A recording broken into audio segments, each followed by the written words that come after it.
Welcome to the conference, The Migration Obsession, with Peter Scholten from the University of Rotterdam. Thank you so much. We are very happy to have this conference on this topic that is so relevant today for politicians, for media, for society in general.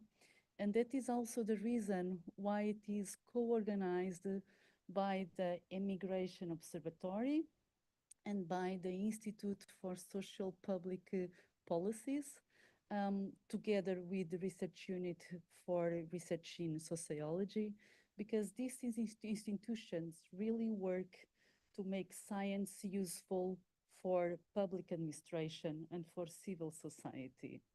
And so the Observatory of Immigration is a joint structure of ISCTE with the Ministry of Foreign Affairs, together with three universities.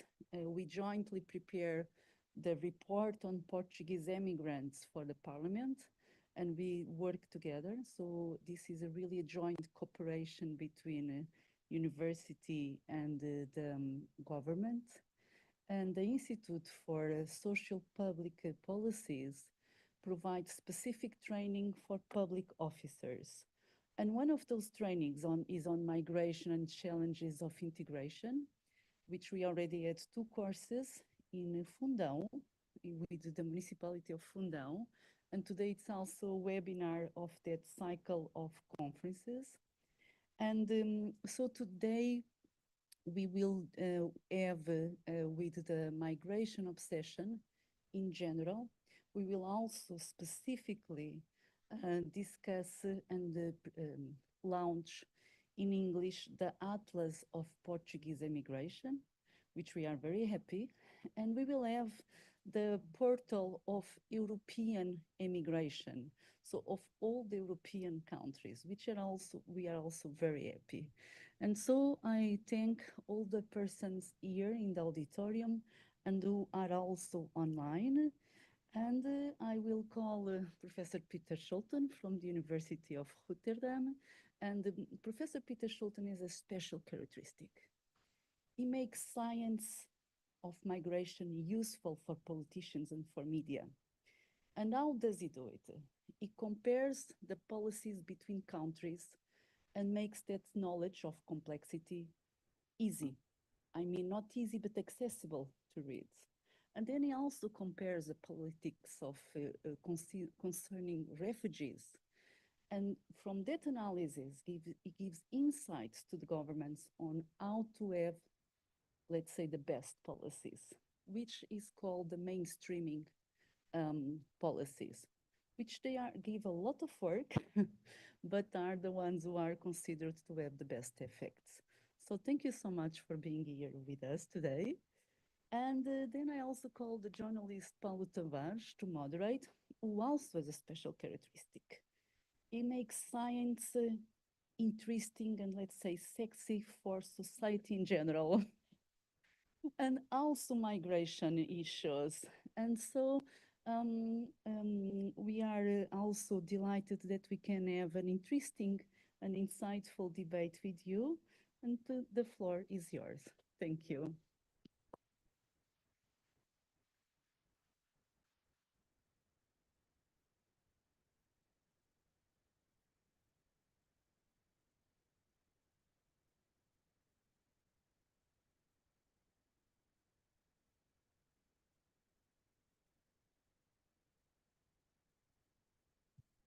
Okay, yours is not connected also. So hmm, let's start talking about complexity. Could you explain the role of complexity in migration and diversity policymaking? Yeah. So, I mean, migration is so complex because it's about almost everything. Yeah, so it's not like a topic like a labor market sector that you can really separate from other areas. Migration has a little bit to do with almost everything at any level. So migration is a lot about economics. It's a lot about social policy. It's a lot about education. It's a lot about international relations. So I often tell my students that the real minister of migration is the minister of economics. The real migration policy is also, for instance, your international policy, your minister of foreign affairs. If your country does something or perhaps does not do something towards countries in Africa or Asia, no matter what, that can have consequences for migration. So that's where the real migration policy often is. So that makes this an incredibly complex topic to make policies on, because it's not a standalone topic. You cannot silo it away from other horizontally across different policy sectors, which is easy for me to explain, but very hard to organize. And I'm happy here that there are a lot of students also training for the public service to work in government policies in the future. That is a big challenge to do because we are not used to that. Many government administrations are not used to organize topics, complex topics, horizontally across a wide range of policy areas. So we are used to silo policy areas. So that's an incredibly complex challenge. And the last thing what makes it complex is also, I started by saying migration is a little bit about everything, but it's also because migration is not so clear what it is. So we talk about migration, we have a conference about migration, we have networks about migration, institutes about migration. But when are you a migrant? How, am I a migrant while I'm here? How long do I need to stay before I'm a migrant? When do I know that I'm a migrant? Perhaps I want to go, or perhaps probably I don't even know. And are all people that we call migrants, are they the same? Laborers, asylum seekers, humanitarian migrants. And some people, we apparently don't even call them migrants, we call them expats. Probably if I decide to stay here, people start to call me a knowledge worker. An expat, Expat, it's something like a migrant with a degree. Yes, yes. Look, the fact that migrants are being blamed for everything, insecurity on the streets, drug trafficking, well, the fact that they are being a target of fear, um, does that make a case for spreading this kind of policies all over the ministers, as you were telling? Yeah, I think one of the reasons why every time something happens and it can be connected with migration, that's one of the reasons why we have this migration obsession, as I call it. So when there's an incident, a crime incident, and a migrant has to be involved, then it's not a crime incident or something with public order. Now, then it's because of migration. And when something happens in universities, that too many people start talking English, then it's not about globalization and international competitive. No, then migration is a problem. So we have an obsession in Europe and Portugal and the country where I'm from, the Netherlands. We're not alone. This also happens in Germany with the recent elections. There was a driver behind Brexit. Look at the US elections. Very much captured by this obsession. They cannot escape from it.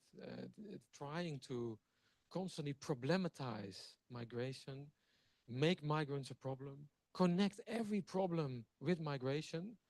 So when you're a housing sector, I've heard that you also have a problem with availability of sufficient Very serious housing problem, yeah. Yes, I've heard that. And then what many governments then do is rather than target it as housing and making it part of your housing policy, and saying, oh, it's because of migrants coming in. In my country, we have a shortage of almost 900,000 houses. So, and 35,000 of them need to go to asylum seekers, recognized refugees who need housing. So the government is now constantly talking about, oh, we need to stop giving asylum seekers access to housing. And then many people who follow that in the media and politics think, oh, look, our government is really being tough and solving the housing problem, but it's not. It's being obsessed with this part that is then connected to migration. So it isn't helping policy a lot. No. You state that mainstreaming offers an approach to come to terms with complexity in policymaking, whereas alienation signals a failure to cope with complexity. how can we achieve or aim at mainstreaming migration policies in an already fairly alienated ecosystem? Yeah, fairly alienated. Yeah. I think it's also a little bit because it's so complex. It's easier to alienate from migration and try to ignore its complexity, try to simplify it, try to problematize it, try to make a big fuss about it, a big symbolic politics about it. So the forces, political forces, but also media forces, economic forces, to alienate, to simplify migration are far greater than the forces of good complexity governance. And good complexity governance, there also this word mainstreaming is often used. I use it a little bit with caution, because mainstreaming works very well in theory, and we know that also from gender mainstreaming literature, that there it was a great theory, but in reality it was never really very well applied. And I see that also in the area of migration. Mainstreaming is very hard. Complexity governance is very hard. Being simplistic, reducing complexity, that's very simple. And people then think, oh, you make complexity very understandable. But I don't want to make it very understandable. I want people to understand and to recognize complexity. Yeah, and you first need to embrace complexity. embrace complexity. Migration is not a problem that you can solve. We should stop thinking about it like that. And there is very good management opportunities if you then also have the courage to make migration a part of your economic policies, a part of your education policies. And that's mainstreaming. And just like with gender mainstreaming, in reality, it rarely happens. The forces for alienation are so much stronger. The obsession is so much stronger than the skills and the knowledge to actually do complexity governance and to do mainstreaming. Yeah. To what extent are populist and far-right political narratives about migration and about diversity influencing or contaminating the policy making and also the academic world, the social sciences? Oh, those are two questions in one. Let me deal with policy first. I mean, they have a huge influence. It's undeniable. You see it all over Europe. In my country, the biggest party by far, they won the election with a landslide. It's called the Freedom Party, but it is a clear anti-immigrant party, clearly populist, far right, ultra far right. You could almost say it's a party that wants to make the owning. If you own a Quran, that it would be an offense, that you can get fined. It's that far that that party goes. So it's not just being critical about migration. Oh, this is really the next level. They are the biggest. So they have a huge influence on the discourse. They set the discourse. They're dominant in the discourse. But they are not the only ones. They are not the only factor. They are tapping in other mechanisms that trigger this migration obsession. Um, One of them is, for instance, also media logic. So they understand the mediatization of politics very well. And migration is a very sexy topic for media. It's very dramatic, it's very personalized, it's very visual. Artificial intelligence is very hard to explain it and to visualize it. Migration is very personal, and it's also very critical. The power of bad news. So whether one incident, The permanent crisis. permanent crisis language. Media loves crisis language. And when one media channel starts talking about crisis, the others think, oh, we need to follow that. And I really don't know any other policy topic where this mechanism of media logic, social media in particular, but it affects traditional media also, is so powerful as this one. And that is a mutual reinforcing logic with populist politics. But there are more mechanisms around that. I think there's also good old racism in society. Thinking about we versus us, and that goes. This obsession can also run wild because the people that we're talking about hardly have a voice. Sometimes they have no citizenship, they have no status. Even when they have citizenship, they don't have an equal voice. So it's very different than when you say something about farmers. In my country, there's also a big rebellion about to what extent does the agricultural sector have a future in my country. But if you talk about farmers like that, they will come, they will demonstrate, they will go to parliament and make their voice heard. They're a powerful electoral force. That's not with migration. They're invisible. Yeah, yeah, and that makes them not ideal in a human sense, but in a political sense, very vulnerable for this migration obsession. You Yes. skipped the part about the science. Yeah, but I So want to be critical also of science. Yeah, is yeah. the place where you're standing now immune to far Yeah. right No, and to this obsession? no, yeah. I come from the Netherlands. I see a real effect of the and it's strange, because I'm a migration scholar. I'm giving a talk here about the migration obsession. It's very strange, because if I were an Egyptologist, uh, I would say, come to Egypt. Egypt is great. Egyptology is the most important discipline in the world. Everybody should study Egyptology. But I'm just saying, uh, let migration alone also a little bit. And so be more normal in your study of migration. Don't make everything about migration. Don't make every problem that is out there about migration. Even climate change is now problematized often in relation to migration. Climate change is enough a problem of itself. You don't need migration for that. I see also that this obsession is also leading to a sort of precariousness of doing migration scholarship. And so I get a lot of attention also from media in the Netherlands and from all over Europe, but I have to be very careful because the question that I'm being asked are not always very nice questions. They're often very political. They try to take me along in this migration obsession. And political funds, they're drying up very fast. So I get a lot of attention. There's a paradox here. So politics creates this big fuss about my topic, but it doesn't come with more money. It comes with less money. And it also, so the Dutch funds have dried up incredibly. And governments like mine and like yours are also doing all they can to dry up European funding. So migration, and that feeds this obsession. An obsession is irrational. If you have an obsession with, I don't know what, watching soccer on TV, yeah, it's not that when your partner says, "Well, is that good for you?"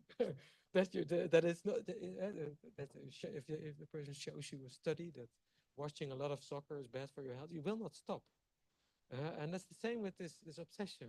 It's irrational, and it also feeds this irrational policy process by taking the science out of the equation. So it makes my job harder, but it doesn't discourage me. So I want to go out there and spread knowledge about migration and also take the migration field a little bit further than it is now. So I think also pretty much a big part of my academic life, I've been studying how migration and how migration policies, how they work. So what are the mechanisms behind it? What is true and what is not true? What are facts? I think I also have to be real that those facts don't dictate policies. Yeah, so that policies is rational. I mean, this is a hyper irrational policy area. But that policies are not entirely rational. It's not so illogical. We don't have to be, we should not be naive. Yeah, that when we write an article, when I write an article, that it goes to parliament and I say, oh, we never looked at it that way. And now we are going to do it entirely different. It's also good that it's not like that because it would lead to a dictatorship of science, technocracy, and would be very bad. So I think we as migration scholars also can be, we should be critical of ourselves. I think it's good that we spend a lot of time trying to understand migration, but we haven't spent a lot of time trying to understand how people think about migration. So the political psychology of migration, the media logic of migration, the societal dynamics behind migration debates, the emotive part of migration governance. I think there are huge blind spots in our area, and we should remain critical not just of policies, also of policies. But we should also be critical of the questions that our field is unable to answer. I think that is a serious problem. Peter, as Claudia said, you compare policies. Are there good practices? Are there good examples out there in Europe that we should be looking at? No, we are looking into that bit. No, no, that's not. Yeah. Yeah, yes, there are. And that's the strange thing, because I'm telling you a very critical story about policies and being captured in the obsession, being very irrational, following a media logic. There are success stories. There are in stories. dealing with migration. Yes, I think my story applies especially to national policy making. The obsession is a very national thing, and it's infecting. Let's say affecting, sounds more academic, Brussels. But there is a lot of good practices, in real policies on the ground, even national policies on the ground. Policies are sometimes very technical and nobody talks about them, but especially at the local level. So if you look at how cities deal with migration, how municipalities deal with migration, there's a lot of knowledge how to do it well. And it's very explanatable that's the case. It's the good old proximity argument. The closer you are to the actual problem situation, the more likely that you are to be driven by a sincere need to also solve a problem and get an outcome that is good for the people that you know and that are involved in this problem situation. And the closer you are, the better you decide. The closer you are, the better policies. And that mechanism I still see, and that gives me hope. So when you look at cities of migration, they can be very wise in how to manage migration. There is, I think, big part of European society still at the local level is a big machine. Sounds very impolite, but a big machine of channeling migration in a very good way. Also welcoming migrants even far more than our national level does. Also machines of integration, because that's the cities, that's the place where you meet people, where you go to school, where you find a job, where you feel at home. At the end of the day, this national migration obsession is not so relevant for your everyday life. That's not what national politicians like to hear. But we live in a time where nations are not so relevant. That's possibly also one of the reasons why they become so aggressive and try to push us back in the belief. But yeah. Taking on that word aggressive, let's talk about Denmark. Oh. We've talked about obsession and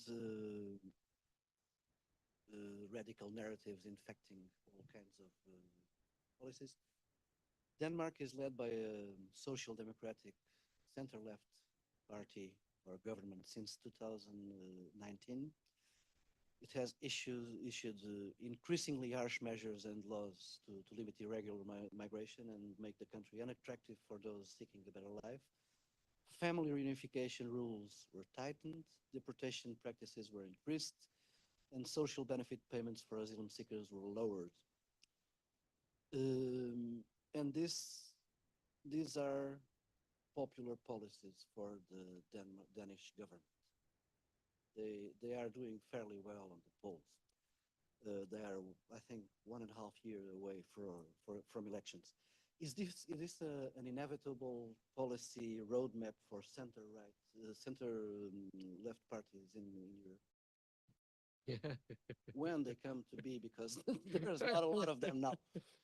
The Netherlands, we always consider Denmark our little brother, like Belgium, Denmark. Those two countries are little brothers, and then well, this one is a little bit naughty.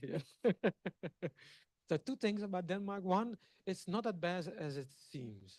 So yes, they are quite. They also have a different policy situation with some opt-outs that they chose in a very early stage.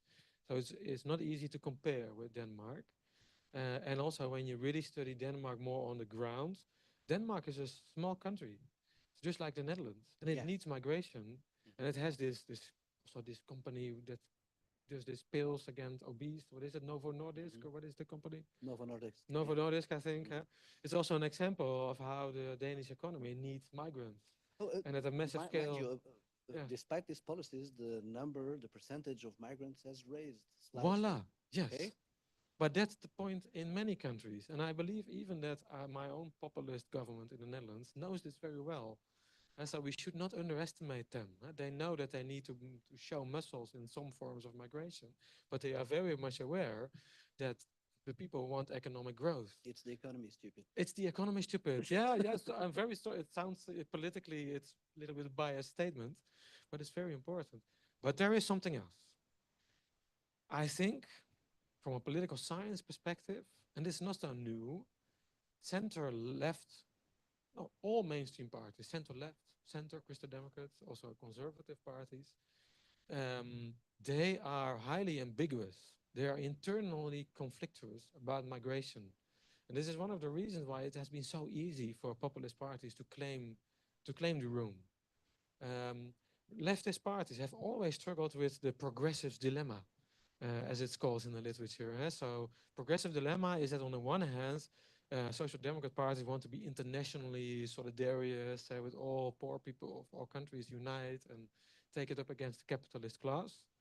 But at the same time, working class people also feel very threatened by migration. As the image, the fear of stealing jobs, which is not taking place. Economic growth needs migrants, but still, it's a very successfully spread fear. And these parties are internally split.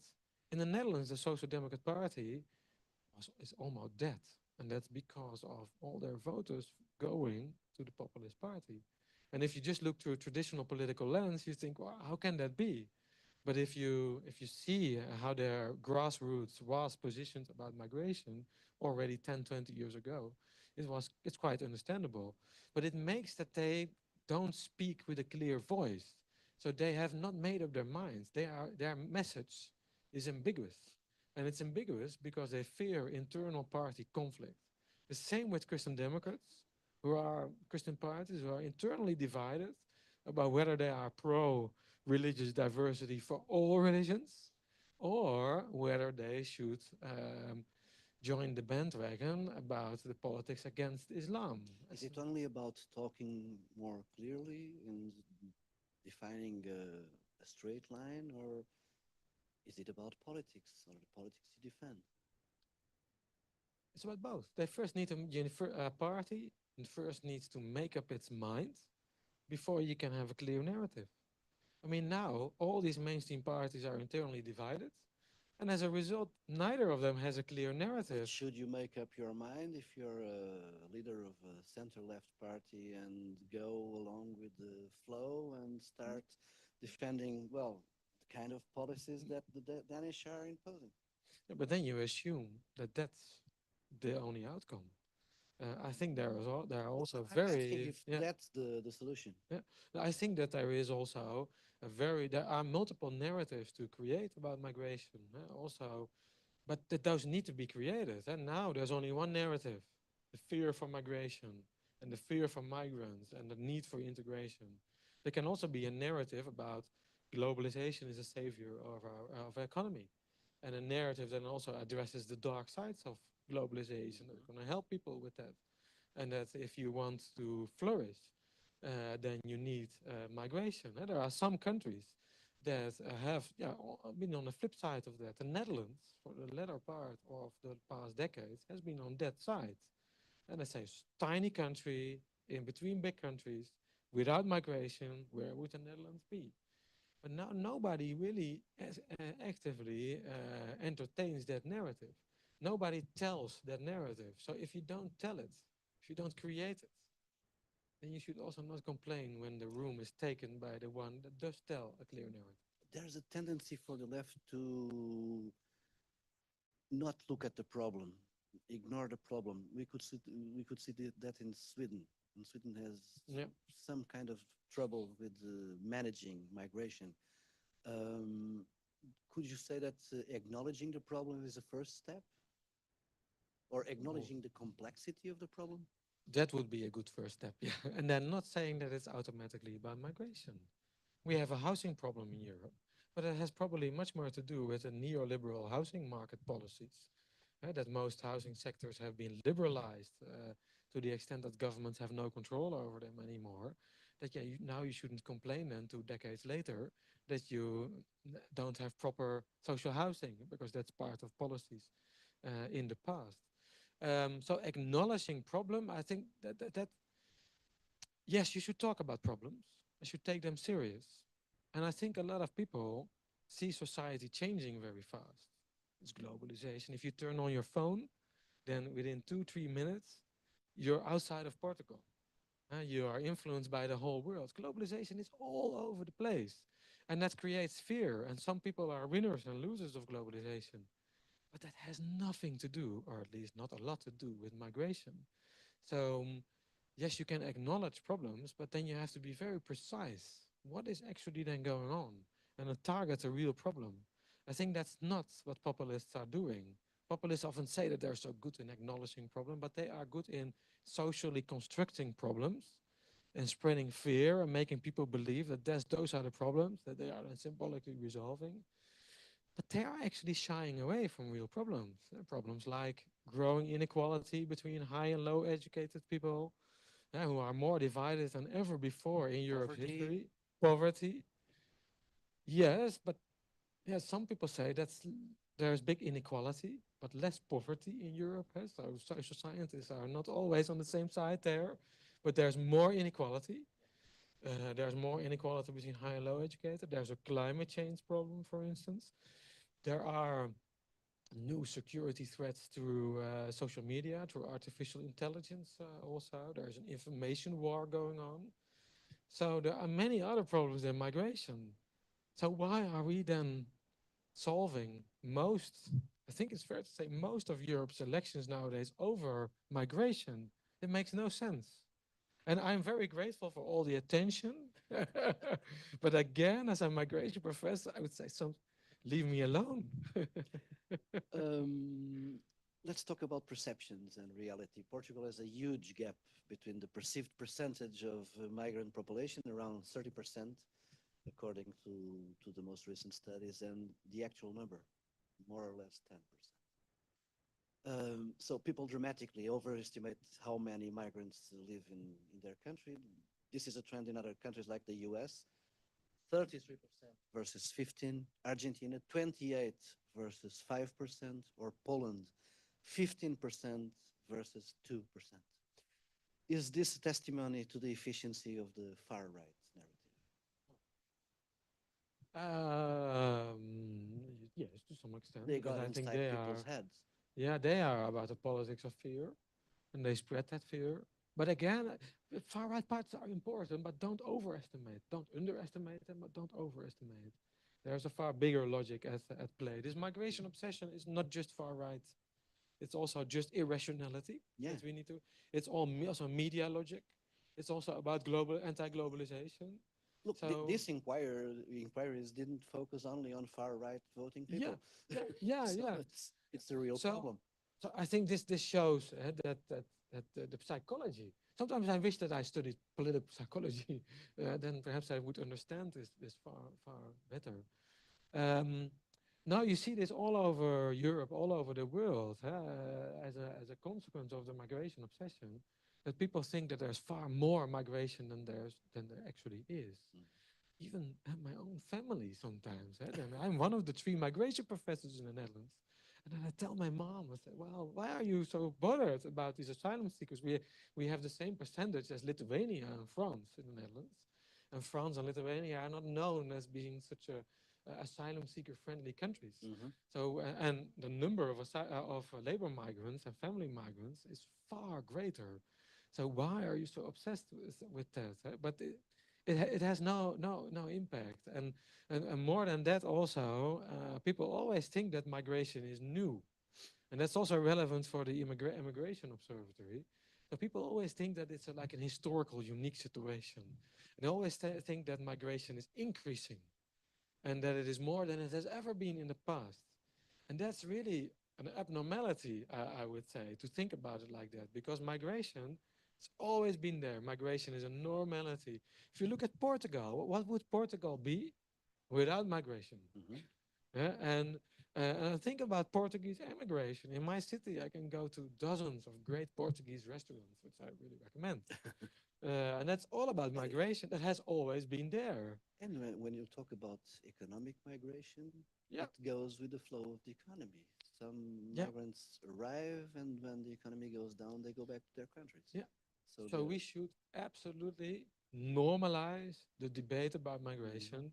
The Immigration Observatory here is very important in terms of showing to the population that migration, immigration has always been there, that this is a normal part of a thriving society, a thriving economy, and that we have all the institutions in place to handle that in a very good way. We have done it before. And that would be a narrative that I would hope that some political parties would make.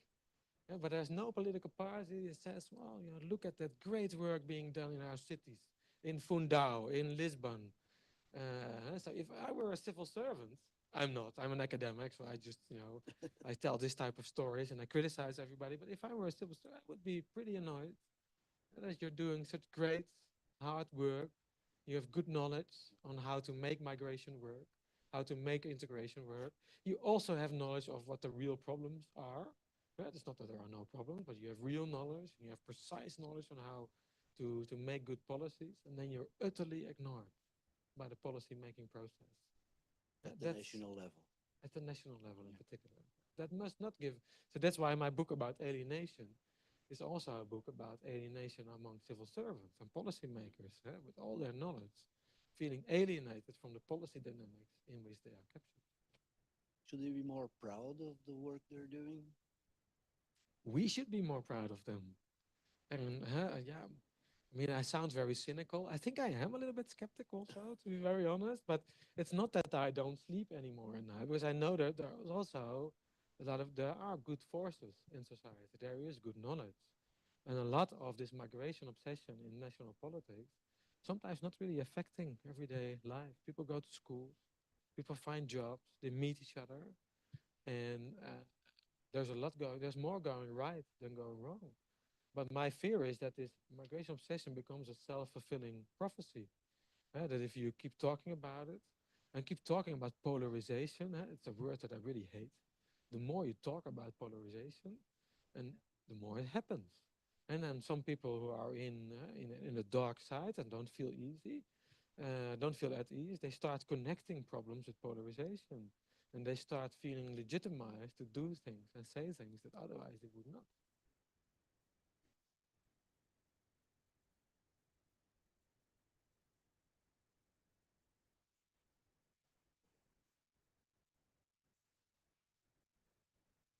Absolutely. You can see another wall being built. No, it's empty.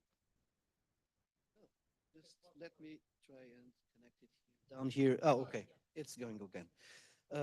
So from the beginning, isn't it interesting that if you look at the results of last Sunday's election in Germany, you look at the map and you see a new wall being built.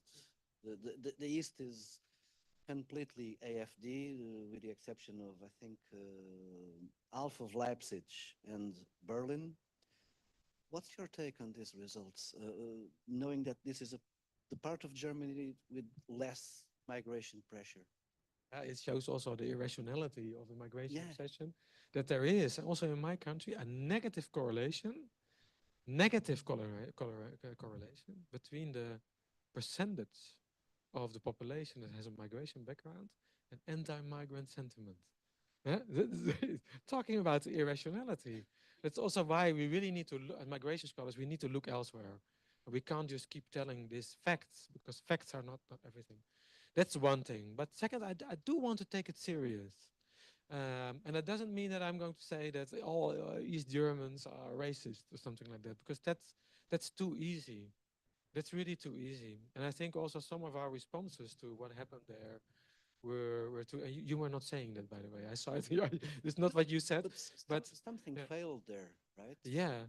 But no, but I think there are problems in Eastern Germany that in this obsession get caught up, mixed up with migration. And Eastern Germany suffers from a lot of inequalities, also a lot of educational inequalities. it suffers from a lot of rapid transitions that they that they don't get a lot of help with to really grasp them. Globalization goes very fast over Eastern Germany. It asks a lot in the short term. Look, if you look at reunification, they started out with around 50% of the income of the other part of Germany. They are now at 85. It's not a failure. But is that not Yeah, also but all? It's doesn't come all everything about the income. yeah, but There's it's the other factors in play. good old sociologists like Durkheim. They always say, well, that people develop a situation of enemy with an Enemy. A, Yeah. not only when there's rapid decline, but also when there's rapid progress. They people get anxious when there's a lot of Change. change. And so Obama said, change, we can make it happen. But actually, sociologically speaking, as societies, if it change, there's too much change, then it can divide societies. Mm-hmm. And I think that's what you see in Eastern Germany. That would be my hypothesis. And AFD has been able to very successfully to play that and to create an obsession and to make Eastern Germans, former Eastern, it's very impolite, Germans who live in the part that used to be Eastern Germany, to make them believe that the problem is migration. And if you fix migration, then the problems will be solved, which is a lie, of course. And because we all know that economic growth comes with migration. So if you would follow economics of migration, they probably need more migration so that there are better economic circumstances and then perhaps it goes faster, better. But that's, of course, not what the AfD is telling them. Yeah. Talked about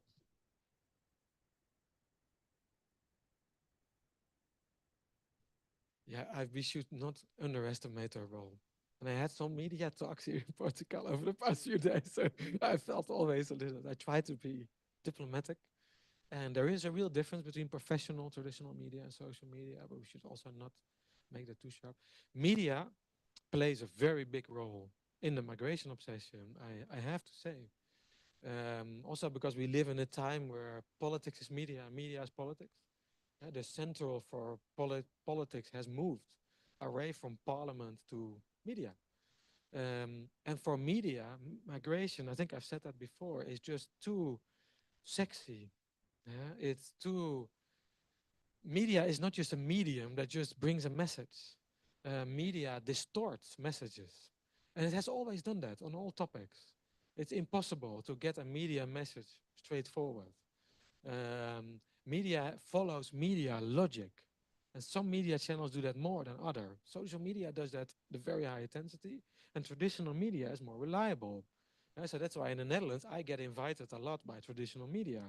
And then you try to push back against media logic. But social media has a firm grasp on media logic on most of the population. So the people in the media that I'm talking to, it's just a tiny percentage anymore. So when I talk to my students, then they follow social media, and there you see media logic of personalization, dramatization, crisis talk. Media then all media channels are all over you when you can declare a new crisis: the multicultural crisis, the integration crisis, the asylum crisis, the refugee crisis, the climate migration crisis, the labor migration crisis. There's always a crisis, and that's great. And that message that gets reproduced in the media, because in media logic, crisis sells. And then when people like my mom, very nice lady, my mom, man, say hi, home, Christ, and I love you.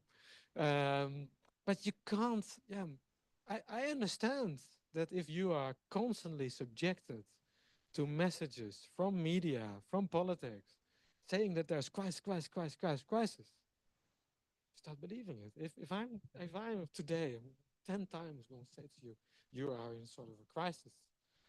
Then this evening you're really lying in your bed and thinking, well, do I really have a problem? If more people start telling, then you start to believe it. And the crisis becomes real. And media is super important. So we should not be looking just at populist parties. Sometimes we give them far too much credit for everything that is happening. We should also be looking at media logic. We should be making people more resistant against media logic. We should rely more on professional media. We should also talk more about disinformation. and hope that the next generation is better equipped against disinformation than my generation.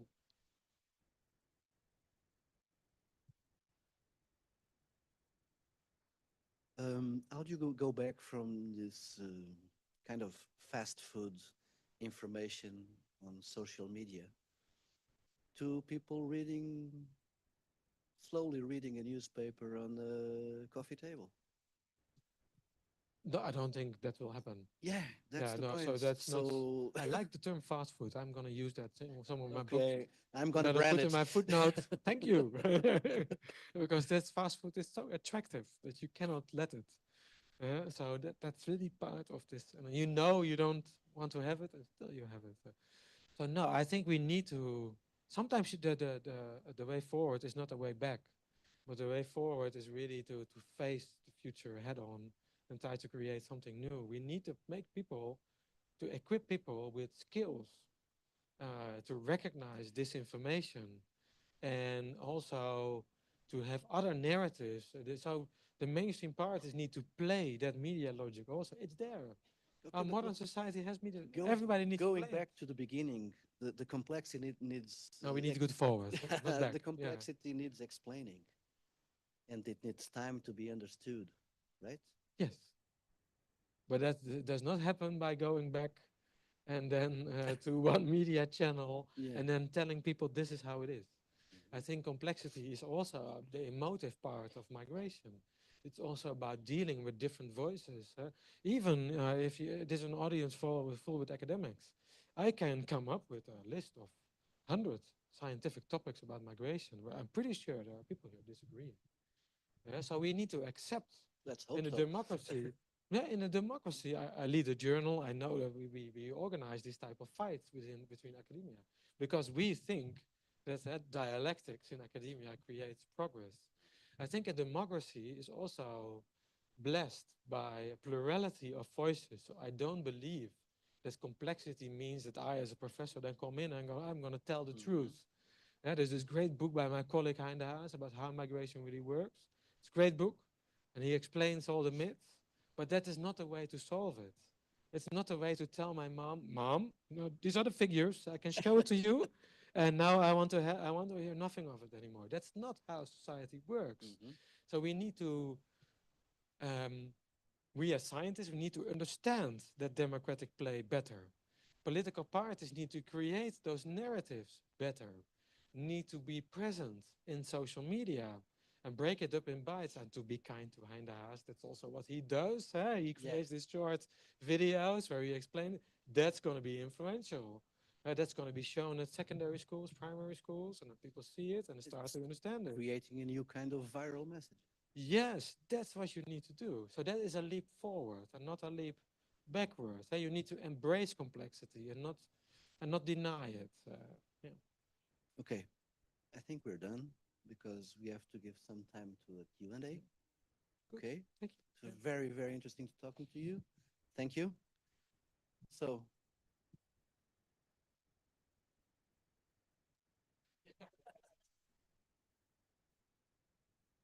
Who is not obsessed with migration in this room? If you come to a conference with this title, then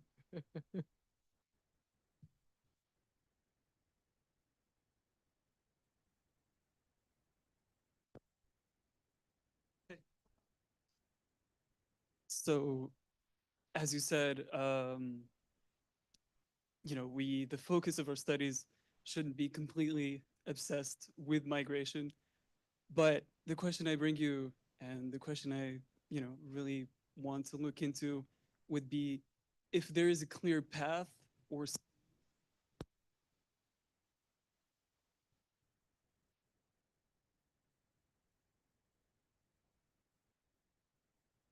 that is all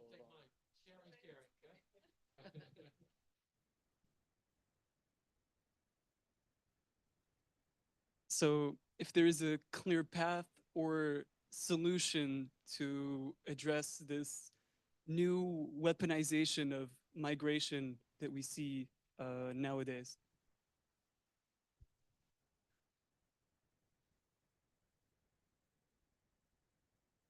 yeah, that's a very good question. That The weaponization of migration. You see it, by the way, even in a literal sense. I was in Poland a few months ago. There you see literal, that migrants are being pushed across the border, weaponized in this. But the biggest weaponization of migration is, and I think you're hinting to that, there are two big factors in weaponization of migration. One is creating the migration obsession by political parties who want to win votes over making people fear of migration. So then you weaponize it in politicization. I think weaponization then is a strong word, by the way. So it's politicization, you make it. I mean, I'm not against democracy, so I have not lost faith, although sometimes. A family in Morocco. I'm very happy about that. Not in imaginable. At some point, I need to seek asylum in Morocco. But I really don't want to lose faith in democracy. So to fight about with each other about migration and ideas about that's not a problem. I have a problem with how we do that.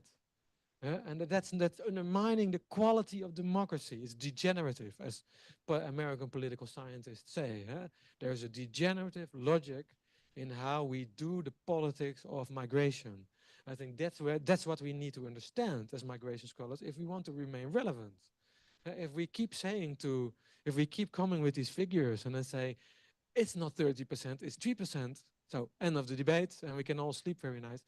Then we haven't understood it. So weaponization of migration, there I am quite cynical. What I see in Poland, I was there recently, and I see it in Romania, where the elections needed to be rerun. I see it in my country, where, if I say it kindly, you say disinformation over internet, played by everyone. But if I read some Secret Service reports, but scientists, quoting Secret Service, it feels always awkward because the first thing I do is check methods. And there, you can't do that because it's Secret Service. So big disclaimer. But it sounds plausible hypothesis is that it's some countries, foreign countries, are behind those trolls. And in Poland, they feel very passionate about that. So the spread of disinformation is a part of an international information war. And that makes me, as a migration scholar, feel very much out of bounds because I know nothing about international politics and war and how that works. But I see clear signals in Romania and in Poland. And let's not make it an Eastern European thing. I see clear signals in the Netherlands as well, where foreign countries know very well that if you want to destabilize Western democracies, this is the topic. Because our countries have a very firm basis of racism, have a very discontent about globalization. We have very powerful populist parties, and spreading disinformation can be incredibly influential. So influential that the Romanian elections needed to be rerun. I mean, I'm also a political scientist. I haven't seen that. Do you know a precedent that has happened? I don't know it. So it's very serious. It's very serious. And migration is there the topic. So this migration obsession, it's only getting worse.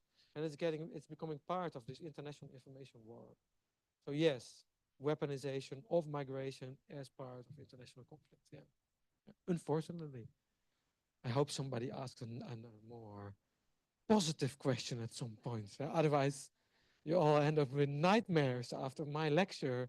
That would be so bad. Yeah.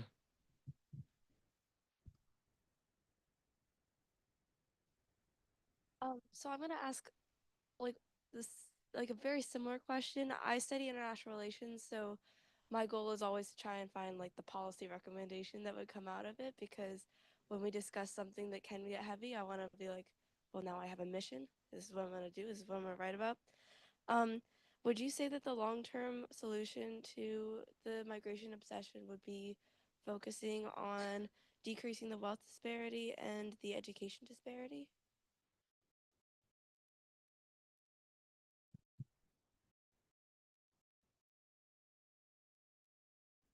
Thanks. Probably should be asking you that question if you study international relations, because I think migration is more than ever caught up in international relations. So it's very much about the dynamics of international relations that is reflected in our migration obsession and our inadequacy in really positioning ourselves in international relations as a consequence of the migration obsession. Yeah, I think the answer to your question, very nuanced academically, should be no. I think it's not so easy to solve the migration obsession in that way. Doesn't mean that there's nothing to do about it. Perhaps it's even, telling people that if you don't want migration, you get a lot of disparity. If you want no migration, then your economic growth. But we now talk about broad wealth. It's one of the concepts of the EU. You want broad prosperity. I think that's the EU term. If you want that, you need a lot of migration, because migration comes with good economies. That's one of the laws of migration scholarship, is that if you have a good economy, you have a lot of migration. If you have a bad economy, then usually migration is much lower. It's the economy stupid. I'm afraid that the wrong side of the political spectrum will be very happy with us by saying that. Yes, yes. So that could be, if you want to solve the migration obsession, then that type of narrative need to be brought in to the debate.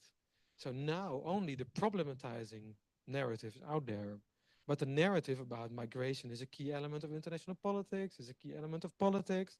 The narrative, I mean, media likes bad news.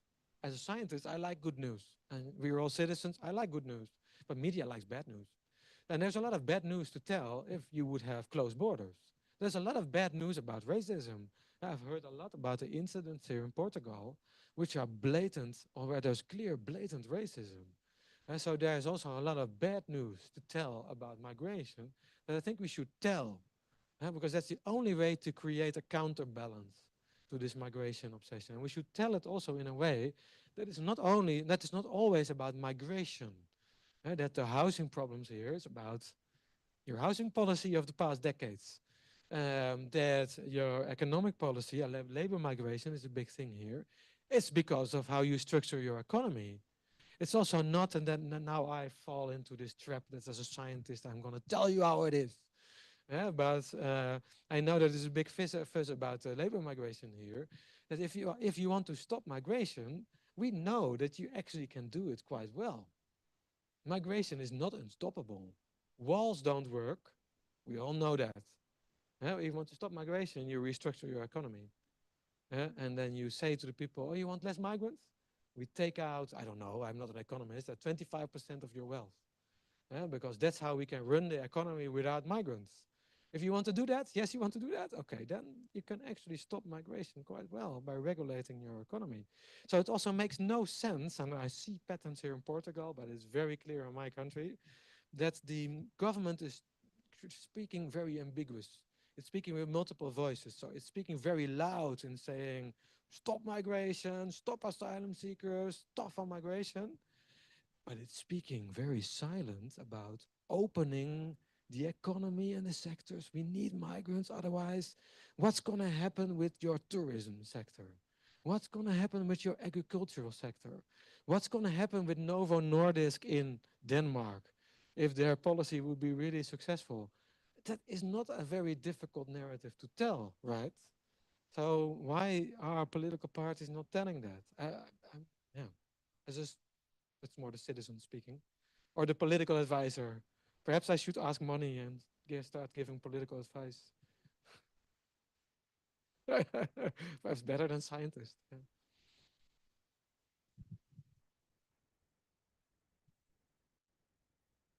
So I wanted to ask you, some countries in Europe recently reintroduced the border controls, for example, France. And I wanted to ask you, since the purpose is sort of security purpose, how these controls impact on migration flows and also on a broader extent on the principles of the Schengen Agreement. Yeah, yeah, principles. Yeah, I have to laugh about the EU politics side of it. That's also that Schengen sounded very hard. I've taught my students always it's hard legislation. I taught my students, and then look at where we are now. It's incredible. I can't really explain it. Also, so I think it's also a gap in our knowledge about how European politics. There's a real gap in our knowledge. But that's not really what you're asking. You're asking about these borders, these border controls. They they hardly have any effect. So it's very annoying if you get caught up into it. And I recently was in a traffic jam at the German border. I was really irritated. And probably there's a lot of racism, man. And they look at me and they think, oh, yeah, you look like a German. Come on. It's very irritating. But no, this is symbolic politics. This is to tell people like in my family, and they say, oh, they have border controls and they show the muscles. But borders in Europe, the border between Portugal and Spain, is it controllable? I don't believe any bit of it. So probably they will stand at the major highways and then show the Portuguese electorate, oh, look at us. But there are so many border crossings. I was born at the border of Belgium and the Netherlands, and you couldn't see it. The Benelux is very old, so it predates the EU with decades. So we really couldn't see the physical border between the Netherlands and Belgium. And even if you would block the real roads, then we would know forest roads to go over. So it has no impact. And the governments know that. So in the Netherlands, for instance, they have installed border controls without money. So I always teach my students to follow the money. So politicians can make a big fuss about integration, about money, but if there's no flow of money, it's not real. It can be real in the consequences, though. People can be affected. It can be damaging, can lead to racism. So theirs can be real, but it's not a real policy measure. And this one is a fake policy measure, very certain. Yeah, it will be gone at some point. I'm pretty sure. Yeah.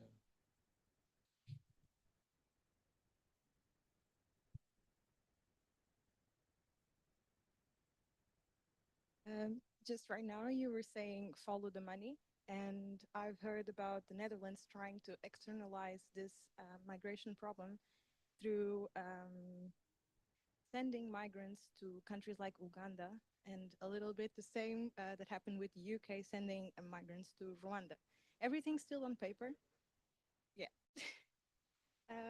So is this also a strategy of policy making in the end of the day? Because we are taking this problem from the voters' eyes in our countries and externalizing it. So the money is going somewhere else because it's funded, but we are not in contact with the problem anymore. So how is this?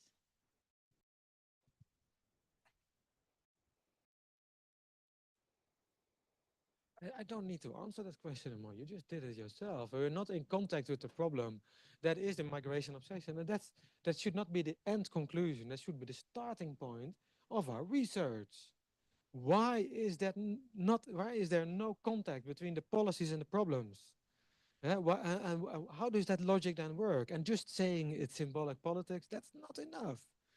This is what many people have been doing. Oh, migration, oh, that's symbolic politics. Why would we study it? Now look, it controls us. We don't control migration. It controls us.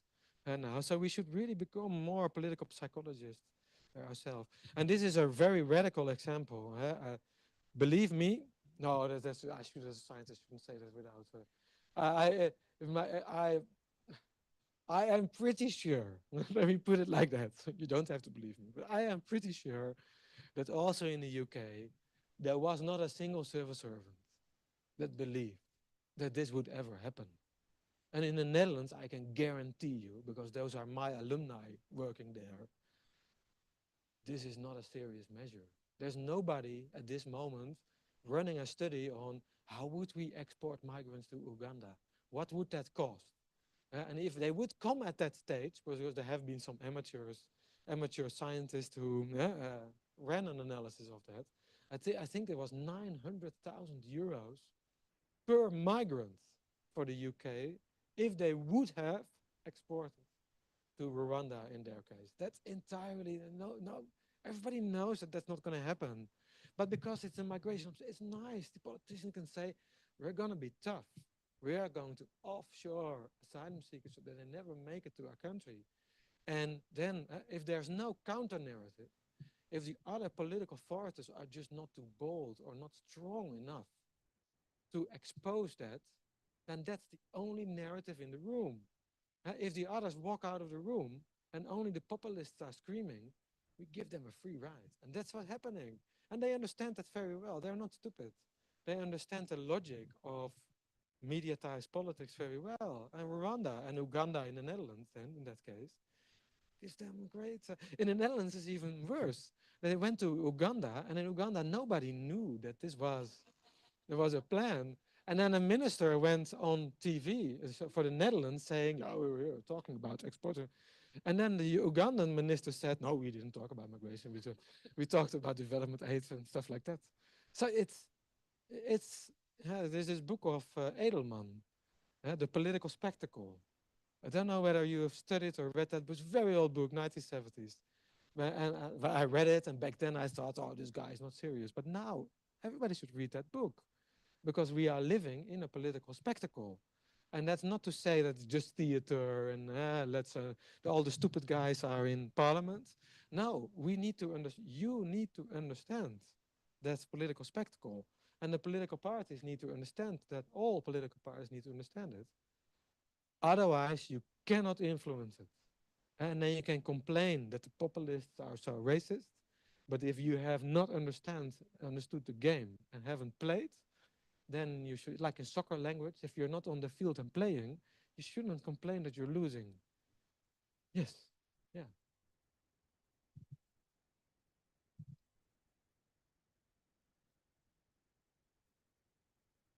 Good evening. My question is if you think that nowadays politicians should act more on like media and algorithm logics, if we know that they works basically on suggestions and crisis, as you were saying before, but this not just for the migration problem, for probably many, and also knowing that the medias today are owned by big companies. So how can we deal with it? Thank you.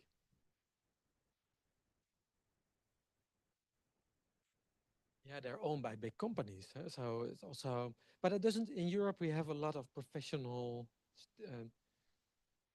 perhaps sometime we belong back to sort of a state media, depends on who is behind the wheel of state, by the way. But that you have professional media that is validated and that is checked very well. Because yeah, you're right. I think this topic is very much hijacked, and much more than other topics. It's hijacked by media logic. But I forgot. I think I forgot your first part of your question. What to do about it? Right? That's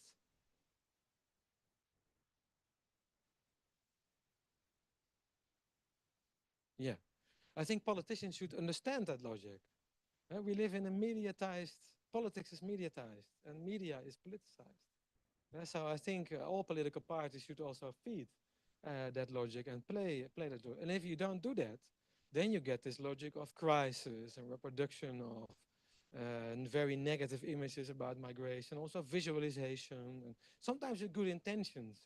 So if there's an incident, for instance, taking place, then some media try to capture that incident by saying, well, there was a case of racism there, and that's very bad. But then still, they're reproducing a narrative of that it is connected to migration. So you are, yeah, I think we are demanding a lot also from media to be more reflexive and to push back against the migration obsession. Yeah.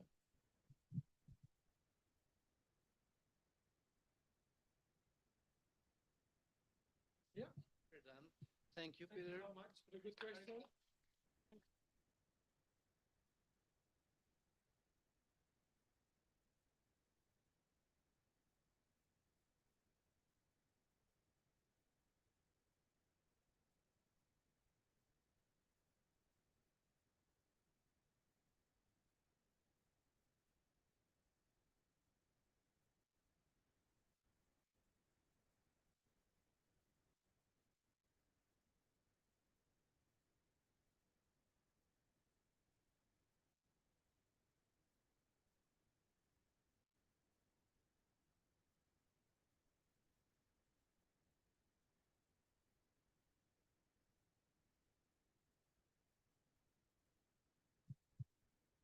Again, thank you so much for this interesting debate.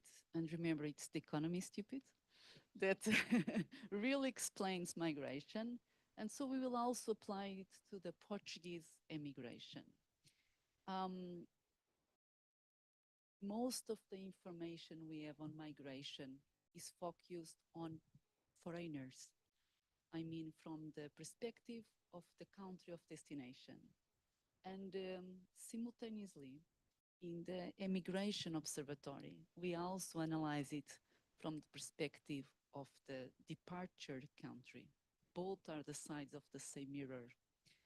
And for that reason, and also because we are in a country that has the highest immigration rate in Europe, Portuguese, following Malta, although Malta does not even have 1 million population. We always take a look of migration both from the destination country, but also from the departure country.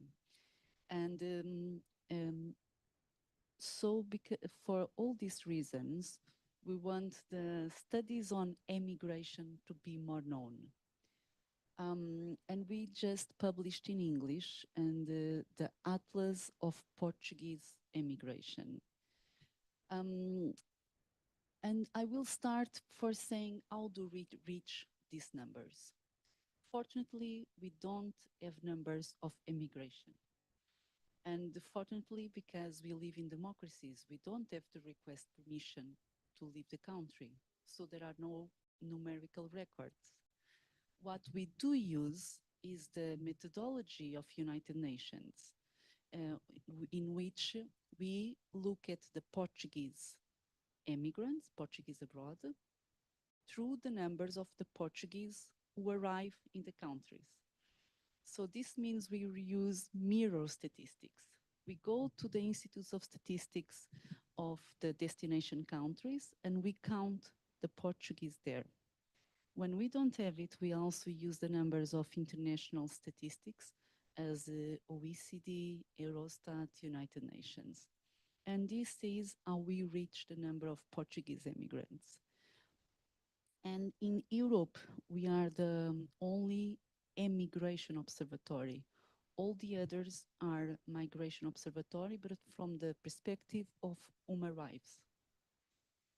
And we will start with the comparison of immigration and emigration in Portugal. So we can see in here, in this century, and we have in red the immigration and in blue the emigration. We can see that it was again, and as we will show, the economy. So when there was economic crisis, and then the sovereign debt crisis, which target Portugal, Spain, Italy, Greece, the number of Portuguese abroad, the outflows has increased. And of course, again, the economy. As we had the rate of employment decreased, there was less jobs, and so the immigration decreased. There is a complete direct relation with the economy. And in here, we can see from the perspective of from Portugal, when the rate of unemployment is increased, with less jobs for Portuguese, especially the youth, the rate of youth unemployment has increased quite a lot in the sovereign debt crisis. The outflows of Portuguese also increased. And now is in stable numbers. After the COVID is in stable numbers. The Portuguese immigration started in mid-19th century to North America and then Brazil, and then in the 60s to Europe, and now is mainly to European countries, but has been very much similar to the rates of unemployment or employment. Again, the economy. And this is the relation between the remittances and also with the transfer of European funds. And the remittances now that Portuguese send to Portugal are about 4 billion euros. And mainly half of them come only from two countries, France and Spain, France and Switzerland. And it's very interesting when you compare with the funds from European Union, there in the years of the sovereign debt crisis, 2011, 12, 13, the number of remittances were higher than the number of the European funding transfers, which means this still has an impact in Portuguese society. Now we think with the plan of recovery and resilience, it will not take place, but still it has impact. And this is a graph that compares the emigration rate with the immigration rate in the European Union countries. It was done by Professor Rui Penapir, who also created the Immigration Observatory. And we can see that Portugal, when we compare the emigration with the immigration, the emigration rate is much more relevant in Portugal, who is nearby the East European countries, like Croatia, Lithuania, Bulgaria, Romania. And then there are the countries with like Sweden and Austria, where you have a higher immigration rate when you compare both and immigration. And so this gives us a comparison, like Netherlands also, it's a more attractive country to immigration, even when we compare together with the immigration rate.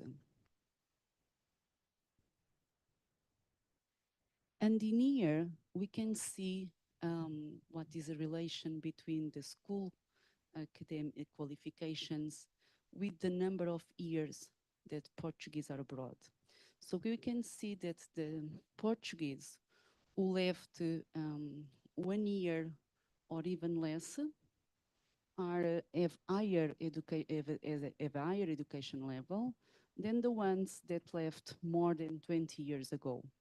And this is because also the school qualifications in the Portuguese society at the time, they were lower. The democratization of education has led to a highest qualification of Portuguese society, and that is also reflected in the Portuguese who leave the country. The most recent Portuguese immigrants abroad are also the most qualified ones, which reflects the Portuguese society in general. And in here we can see the characterization of Portuguese abroad by the age groups. And we can see that Portuguese abroad are mainly in the working age, so between 15 and 39 years, young adults who are abroad. And when we also compare with the immigrants in the country, it's exactly the same, also in the working age. So whenever we characterize the foreigners in the country, many times they have some similar characteristics of the persons of those countries that are abroad. And this is also what we are confirming with Portuguese abroad. And here we have the Portuguese immigration to Netherlands. And we can see, comparing the Portuguese with the other immigrants in Netherlands, the majority, they work in the tertiary sector of activity. This is in services. And in the case of Portugal, about 15% work in the second sector of activity, industry, and a small percentage work in the primary sector. And comparing to the immigrants of other countries, only the Polish have a lower number of immigrants in Netherlands working in the tertiary sector, but still it dominates in the country. And we can see also that the Portuguese in Netherlands, the large majority are in the working age, We can see by this age of this pyramid age. And in the atlas, we have for the first time the Portuguese in Netherlands by the regions. And so we can see that most of the Portuguese are in South Netherlands, which is Rotterdam and Eindhoven, and then also in North Netherlands in Amsterdam. 2/3 of the Portuguese are in these two regions, which is also where more or less about more than 1/3 of the Dutch live. So usually the foreigners, majority of foreigners live where the majority of the nationals also live. And this is also the case of Portugal, of the Portuguese in Netherlands. And our atlas will be published online and in print very shortly. And we hope that you can use it and that you can spread it and make also the perspective of the departure country more known. Thank you.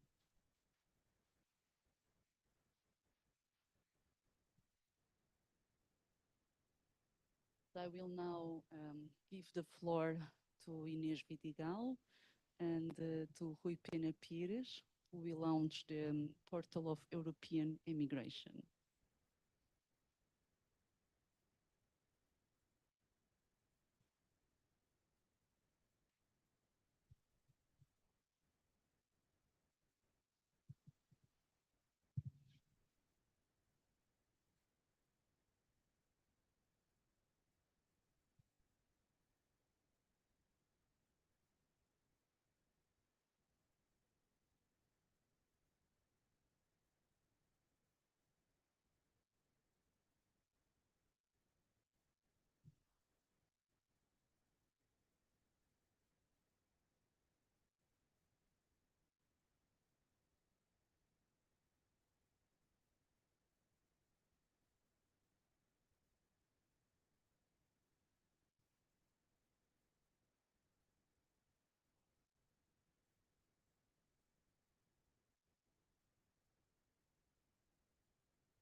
Good afternoon. I'm here to present the new European immigration portal. Right.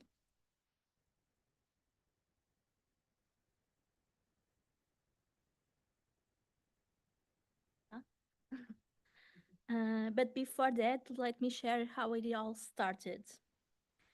Since 2009, the Portuguese Immigration Observatory has been collecting, analyzing, and providing statistics on Portuguese immigration based on data made available by destination countries, the mirror statistics Claudia was talking about. The experience accumulated over more than 15 years has enabled the construction of a more ambitious database. Using the same methodology, covering immigration from all countries within the European area. The compiled statistics are now available on the website, the European Immigration Portal in English, which will be officially launched in March 2025. From now, we have a beta version. From that point onwards, it will be possible to obtain an initial panoramic view of European immigration flows and stocks, categorized by country of origin and destination. Addressing a long-standing gap in international migration statistics, the newly created database will allow for a more comprehensive understanding of immigration from countries with a high level of human development, which, according to the latest United Nations statistics, now have higher immigration rates than those of low or middle development countries. On the website, we have two graphs, one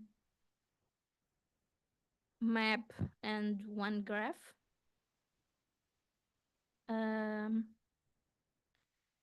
first will present data on stock of foreign-born individuals, displaying the total number of people born in a given country.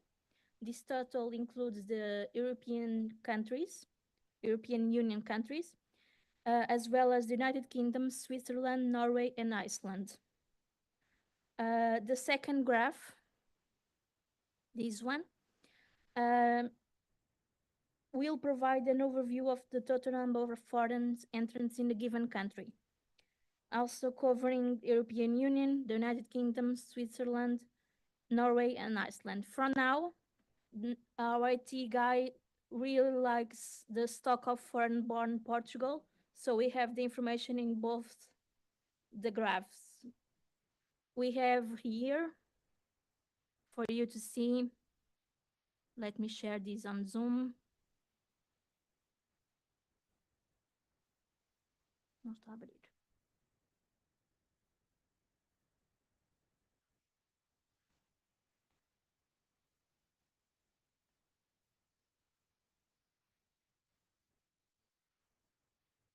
This should be the information we would see on the graph, the immigration rates of the countries, and we would see the Portugal is positioned in the middle of the graph, suggesting that immigration rate is moderate in the European context. We can also see, comparing the data from the portal to the data from Eurostat, the difference between the two information. Here in the Eurostat data, Portugal is one of the last countries with the immigration rate. So it's the big difference, the methodology used in Eurostat and in the new portal.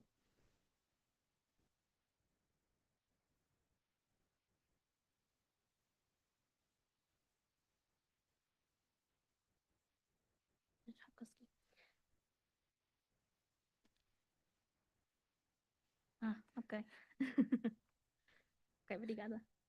Although not all the data is uploaded yet, we already know the three principal countries of origin of European immigration in 2023. They were Romania, Italy, and Poland. The countries section, this one, have a list of all nations that we have information to, all the 31. By selecting a specific country, such as Portugal, if I can.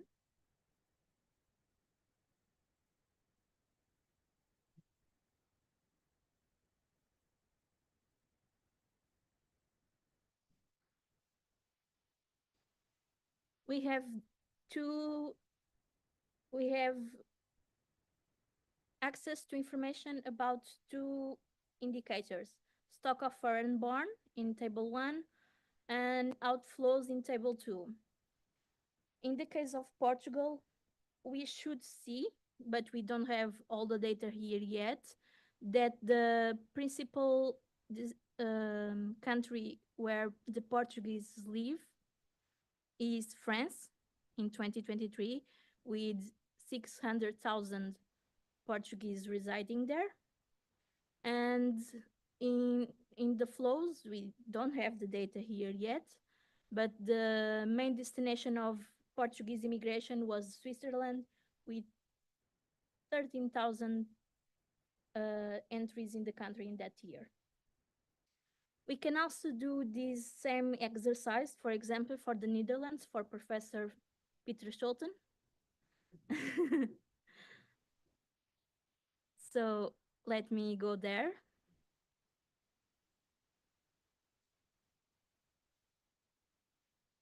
And here we can see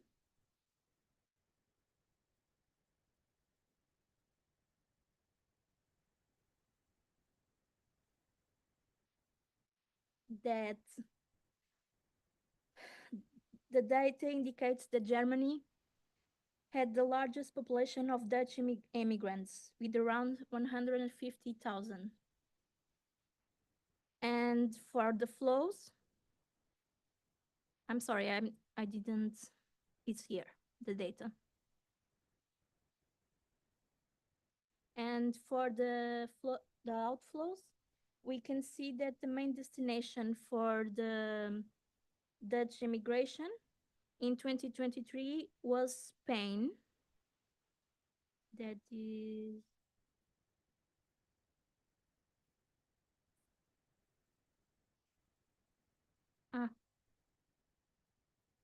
that is here, with almost 9,000 entries in that year.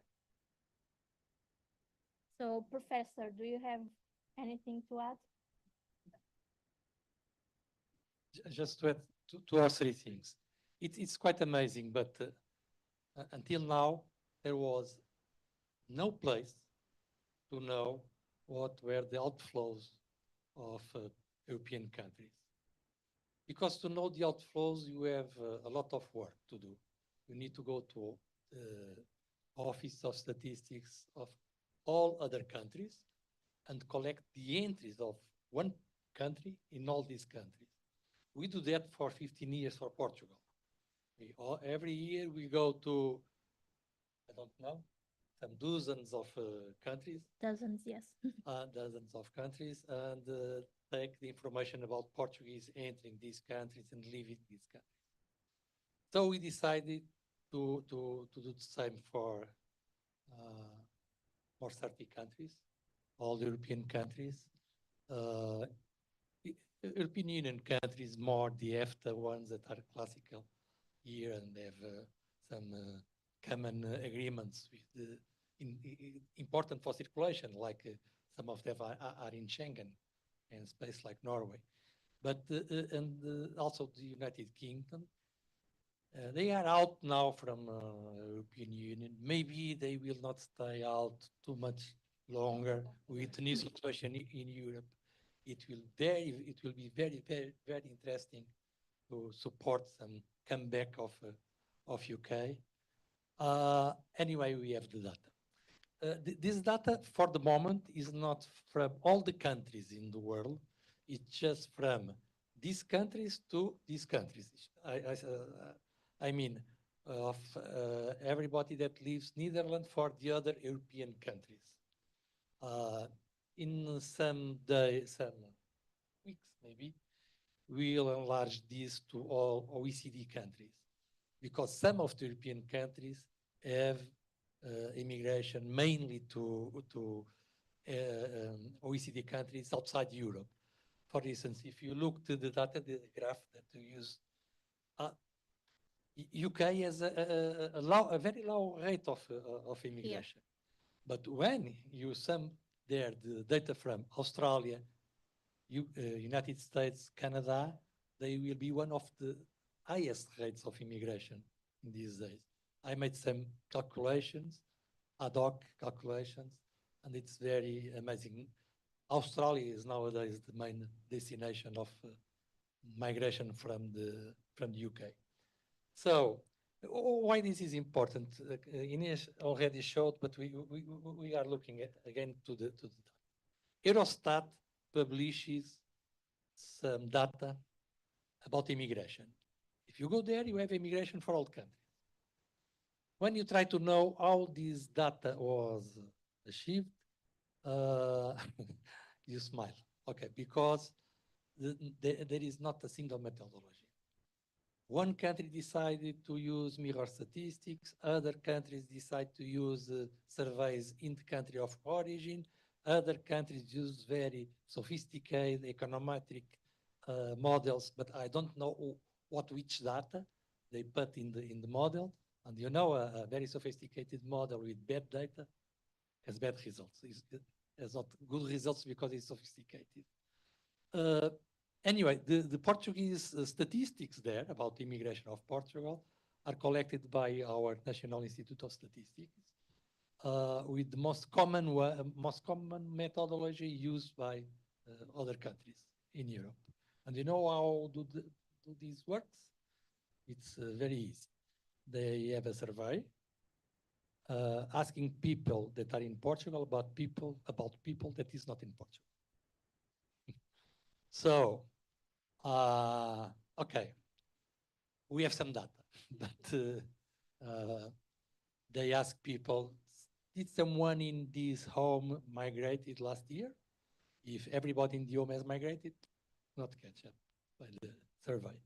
Then they ask, and you know if John, maybe one of them is called John, if John pretends to migrate for more than 1 year or less than 1 year. And he thinks and say, John, maybe 1 year more, or maybe less than 1 year. So we are working with data that is about opinions of expectations of a third one. It's not surprising that the figures are not very Liquid. reliable, yes, to say the least. Vamos ver só o que é gráficos outra vez. And in Portugal, we have a long debate. We say that we are maybe the European country with more migration. In historical perspective, that's true. We have a stock of immigration very high. We are no more since the Atlas was published. There are new data, and we are no more the European country with more migrants. Now it's Albania, Romania, Poland. These some countries have, for instance, Poland last year lost some 150 people. Migration. So that's a huge migration now from these countries, Eastern countries. And so Portugal, but even if not look to just these countries, you can see that Portugal is a rate of immigration that it is not so high as in the public, political, and media discourse usually is said. It's a medium one. You can say, but the mirror statistics are very reliable, more or less. But at least all the statistics of all countries are collected with the same methodology. Not like Eurostat, that each country decides what methodology to use. Because if you go to Eurostat,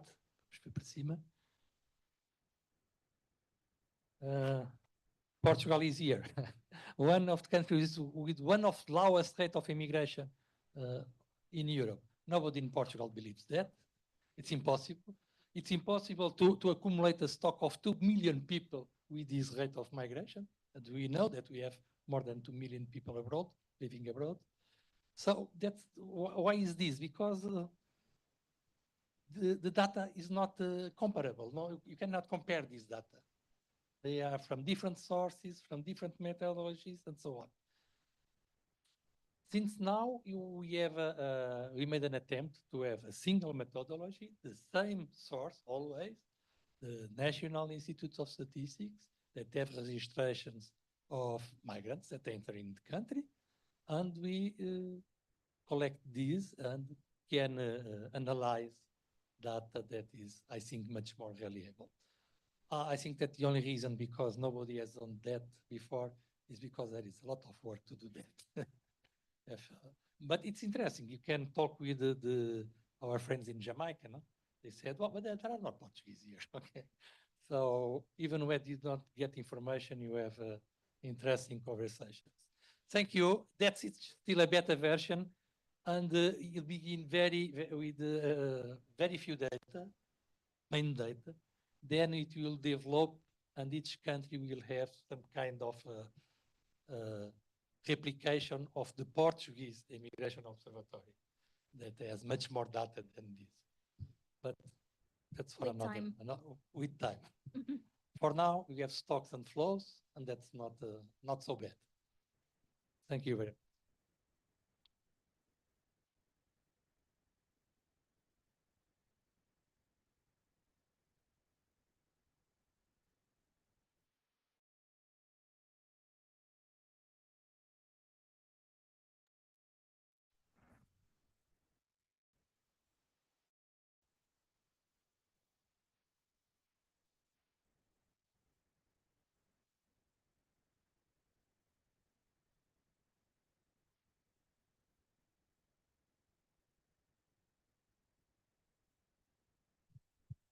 We would like to thank everyone who attended in here and online. I want to thank the teams of the Immigration Observatory, of the Institute of Social Public Policy, of the Research Center for Studies in Sociology, of ISCTE that made this possible, and particularly to Peter Schulten for flying from Rotterdam until here for this conference and for all the insights. And thank you so much. Good afternoon.